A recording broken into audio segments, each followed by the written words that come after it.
In this life, there is no shortcut to the summit. No one arrives by accident at the top of the mountain. Every step is earned. Every drop of sweat is a form of currency you exchange for strength. Many people desire change, but few are willing to push for it. Why? Because pushing requires effort, and effort reveals truth. It shows you your limitations, but also your potential. When your legs are tired, your breath is short, and your mind says enough, that is precisely the moment to push harder. You see, pressure is not your enemy. It is the forge.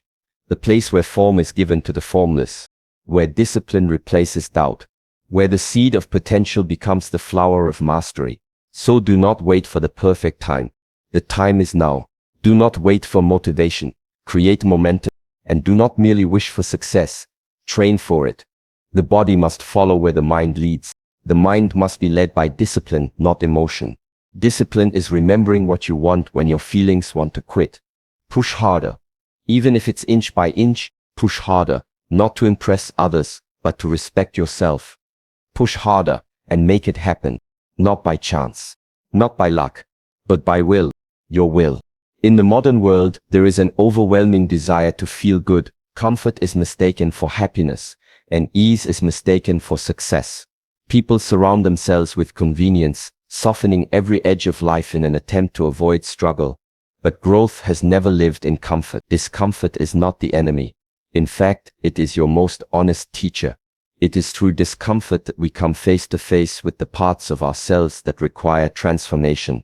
And this teacher does not lie, does not flatter, and does not sugarcoat. It points directly to the weakness within you, not to shame you, but to show you what must be strengthened. When your body aches, when your breath shortens, when your legs tremble, these are the moments where true transformation begins. Not when it is easy, but when it becomes difficult. Pain is not punishment, it is the alarm clock of potential. You awaken your deeper layers through pressure. Without it, you remain as you are. It is important to remember that we are not born with greatness, we are born with the capacity for it. And discomfort activates that capacity. It is the weight that builds the muscle, the heat that strengthens the steel, the silence that awakens clarity. But only if you choose to stay present in that moment of discomfort, rather than run from it. Too often, people flee from discomfort at the very moment they need to embrace it. They mistake the burning in their chest for failure, the trembling of their spirit for weakness. But the truth is quite the opposite. These are the birth pangs of becoming. When you are uncomfortable, it means something new is being born inside you. But birth is not painless. Growth is not silent. If you listen deeply, the struggle is not shouting, stop. It is whispering, continue. It is calling you beyond the threshold of what is familiar. You must step beyond what is known, into the wilderness of effort and discipline, where your future self is waiting. The monks of the Shaolin tradition understand this well. Every day, they wake up before the sun rises. Every day, they repeat the same routines. Kicks, stances, stillness, breath. It is not because it is comfortable, it is because it is necessary. The repetition, the pain, the cold, the fatigue, all are forms of training. Training not only the body, but the spirit. What makes the Shaolin strong is not their punches or kicks. It is their willingness to endure discomfort for a higher purpose. They do not fear sweat. They do not escape fatigue. They bow to it, because they understand that every drop of sweat contains the wisdom of effort. Every moment of discomfort is a lesson in patience, perseverance, and presence. And from this lesson, one rises, not just as a fighter, but as a human being of depth and discipline. So ask yourself, when discomfort appears, do you run or do you listen? When the mind says, I cannot, do you accept that voice or do you answer with action? The quality of your life is determined not by how often you avoid difficulty, but by how often you rise to meet it. Strength does not grow in ease. It grows when you choose to hold the position, to take the next step, to breathe one more time when everything inside you says enough. And in doing so, you discover something powerful, that the edge of discomfort is not the end of you. It is the beginning of a new you, a stronger you, a wiser you. Discomfort is the teacher. It has always been. It always will be. In life, many people speak of their desires. They say they wish to improve, to become stronger, to live with clarity and discipline. But wishing is not doing. Desiring is not the same as act. It is effort, consistent, conscious, and sincere effort that reveals the difference between a man's words and his true intentions. When you put forth real effort, not just when you feel inspired, but especially when you feel tired, distracted, or afraid, that effort becomes a mirror. It reflects who you truly are beneath the surface. It shows your level of commitment. It shows your character. And most importantly, it reveals whether your goals are merely fantasies or sacred responsibilities you are prepared to carry. When you begin to apply effort, you remove the mask.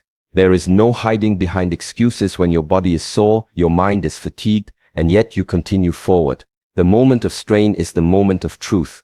It reveals whether your strength is performative or real. Are you practicing only when others watch? Are you disciplined only when circumstances are favorable? True effort is what you give when no one is clapping, when the reward is far away, when the journey feels lonely. In those moments, your ego falls silent, and your soul begins to speak. And what it says, what it reveals, is not always comfortable. You may realize how often you have postponed action. You may see how quickly you give in to resistance. But this awareness is not a punishment. It is an invitation to begin again, with greater honesty. Effort is not something you do to impress others. It is something you do to impress your deeper self. It is a dialogue between the physical body, the mental focus, and the spiritual will. When these three align, your effort becomes a sacred act. This is why monks train in silence and repetition. They understand that every movement, no matter how simple, is an opportunity to reveal truth. Whether it is a kick, a breath, or a stance, it must be bow fully, with presence. The more effort you invest into the action, the more the action becomes alive, meaningful, and transforming. Half effort gives you half results. But wholehearted effort, effort rooted in purpose, shapes not just your skill, but your identity. It shows you what you are made of. And if you are courageous enough, it also shows you what you must still refine. Do not fear what effort might expose. If it reveals weakness, that is a gift, because now you know what to strengthen. If it reveals impatience, that is a compass, because now you know where to practice calm. The truth that effort reveals is never meant to discourage you. It is meant to awaken you, but you must be willing to look. You must be willing to listen. And you must be willing to continue. This is why those who grow the most are not the most talented, but the most consistent. They do not stop when the truth is uncomfortable. They bow to it. They thank it. And then they push forward with greater clarity. Let your effort speak for you. Let it show the world who you are, not with noise but with discipline. Not with talk but with truth. We live in a time where emotions are worshipped like gods.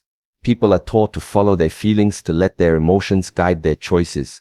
But feelings are temporary. They rise and fall like waves on the surface of the ocean. Discipline, on the other hand, is the anchor that holds you steady when the storms of emotion arrive. Discipline is not something that suppresses your emotions. It is something that allows you to act with clarity in spite of them. You may feel tired, but discipline tells you to rise. You may feel afraid, but discipline tells you to step forward. Emotion says, stop, it's too hard. But discipline replies, I did not ask how you feel. I know what must be done. To rely on emotion alone is to become a servant to mood. One day you feel strong, and you train. The next day you feel weak, and you rest.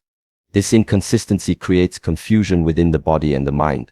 It sends a message that you are only committed when life is pleasant. But the path of mastery does not adjust itself to your moods. The mountain does not lower itself when your legs are sore. The wind does not pause for your convenience. You must bring something greater than emotion to this journey. You must bring discipline. Discipline shows up regardless of the weather, regardless of the feeling. It moves not from impulse but from inner clarity. It is a decision made once and honored daily. When a Shaolin monk bows at the beginning of his training, he is not bowing to the floor or to the room. He is bowing to the discipline he has chosen. That bow is a contract, a silent agreement between body, mind, and spirit. It means, even when I feel lazy, I will act with energy. Even when I feel doubt, I will move with purpose. Even when emotion clouds my mind, I will not betray my path. This is the spirit of true discipline. It does not eliminate emotion, it transcends it. It says, I recognize how I feel, but I do not belong to those feelings. I belong to something deeper. And that something deeper is your chosen purpose, your higher self, your commitment to becoming more than you were yesterday. There is great freedom in this. When you are ruled by emotion, you are a slave to circumstance. But when you are governed by discipline, you become the master of your own life. You are no longer tossed about by every inner storm. Instead, you move with intention, with steadiness. You become like the bamboo, flexible, yet rooted. You can feel deeply, yet remain committed. You can suffer, yet still walk forward. And over time, something beautiful happens. The emotions that once distracted you begin to transform. Fear becomes courage. Laziness becomes focus. Doubt becomes wisdom. All because you chose discipline, not once, but every day. That is the quiet power of discipline. It does not shout. It does not argue. It simply shows up. And through it, so do you. Many people wait for motivation to arrive, as if it is a guest that must knock before they can begin. They wait for the perfect moment when they feel inspired, energized, confident. But that moment rarely comes, and if it does not stay. Motivation is unreliable. It is a flame that flickers with the wind. But momentum, that is something you can build. You are not at the mercy of energy or mood. You are not dependent on the right mood to act. You can begin where you are, with what you have. Even the smallest act, taking one step, breathing consciously, standing up with intention, has the power to start the wheel of momentum turning. Action leads to movement. Movement leads to rhythm. And rhythm becomes transformation. Momentum is built through repetition, not inspiration. It comes when you show up on the days you don't want to. When you stretch even if your muscles ache. When you train even if your mind resists. These small, seemingly ordinary acts are not just practices. They are messages you send to your own spirit. You are saying, I am not waiting. I am creating. This is the energy of self-mastery. You stop seeking the perfect conditions. You stop blaming your surroundings, and instead you become the one who initiates motion. Even a stone begins to roll with one push, and once rolling, it carries itself with more force than before. You are the one who must apply that first push to your own life, again and again, until the force of consistency becomes your natural state. This is why Shaolin monks do not wait for motivation. Their day begins not with questions like how do I feel, but with actions like what must I do? From the outside, the movements look repetitive, the same stances, the same breathing patterns, the same walking meditations, but what appears to be repetition is actually refinement. And in that repetition, momentum is built, not just in the body, but in the mind. When the monk trains every day, he is building not just muscle but will. He is carving discipline into the bones. He is creating an unstoppable force not driven by excitement, but by habit, by inner structure. That is the beauty of momentum. It becomes your ally. Once you've built it, it begins to support you, to carry you through the difficult moments where emotion might otherwise stop you. Momentum does not promise ease, but it delivers progress. And that progress feeds your spirit. You begin to see results not instantly, but steadily. You begin to trust yourself, not because everything is easy, but because you have proven that you will continue. And in that trust, a deep power arises. The knowledge that you are not a slave to inertia.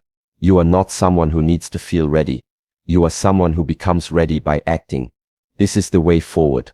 Not through waiting, but through movement. Not through ideal conditions, but through focused effort. One small act today, another tomorrow. Step by step, the path reveals itself. Not because you waited for it, but because you walked it. You created the momentum. You became the force. Respect is often misunderstood in the modern world. People believe it is something to be demanded or expected from others. But true respect, lasting, deep and unshakable, cannot be begged for, nor can it be forced. It must be earned, and not from others, but from oneself. The question is not, do people respect me, but do I respect myself? And self-respect does not come from words or affirmations alone. It is born from action, consistent, committed, and disciplined action. Every time you choose effort over comfort, presence over distraction, and integrity over convenience, you are teaching yourself that your goals matter. You are proving that your life is not just a wish, but a responsibility. This kind of respect cannot be purchased. It cannot be gifted. It is forged in the quiet hours of repetition. When you rise before the sun while others sleep, when you continue training though your muscles ache, when you choose stillness in a world full of noise, those moments are sacred, not because others can see them, but because you do. You witness yourself in those moments. and what you witness builds your self-image. A person who keeps their promises to themselves begins to stand taller. A person who shows up daily, even when no one is watching, begins to walk with clarity. Respect is not a title you wear, it is a reflection of how seriously you take your own path. The harder you push, the more sincere your actions become. And with sincerity comes self-respect. Shaolin tradition teaches this in every movement. When a monk sweeps the temple floor, he is not just cleaning dust, he is practicing presence. When he bows before training, he is not bowing to a master or a ritual, he is bowing to the path. Each repetition, each breath, each stance is treated with reverence. Not because it is glamorous, but because it is meaningful. This is how monks cultivate internal respect. They do not perform for the approval of others. They act from a place of discipline, devotion, and intention. And over time this integrity becomes visible, not through speeches, but through presence. You can feel the respect they carry, not because they ask for it, but because they have earned it through action. This is what it means to live in alignment with purpose. You must understand, the way you do one thing is the way you do everything. If you neglect your promises to yourself, how can you trust your own word? If you treat your goals as optional, how can you expect others to treat your journey with seriousness? Respect begins within, and it begins by taking action even when you are uncertain, tired, or afraid. Especially then, the harder you push, the more you confirm that you are someone worthy of trust. You are someone who acts, not just dreams. You are someone who does not merely speak of becoming, but proves it through every repetition, every step, every breath. That is the quiet foundation of respect. Not admiration from others, but a deep, unshakable knowing. I showed up. I gave my best. I honored my path. Do not look to the mountain and wait for it to lower itself. It will not. You must rise. You must climb. Each day you are given a chance to choose comfort or growth. And with each choice you shape who you become. Pushing harder is not about aggression. It is about honor. It is the quiet voice within that says, I will not betray what I am capable of. There will be days when your mind is filled with doubt, when your body feels heavy, when the world offers you every excuse to stop. In those moments you remember, you are not here to repeat yesterday. You are here to surpass it. And how do you do that?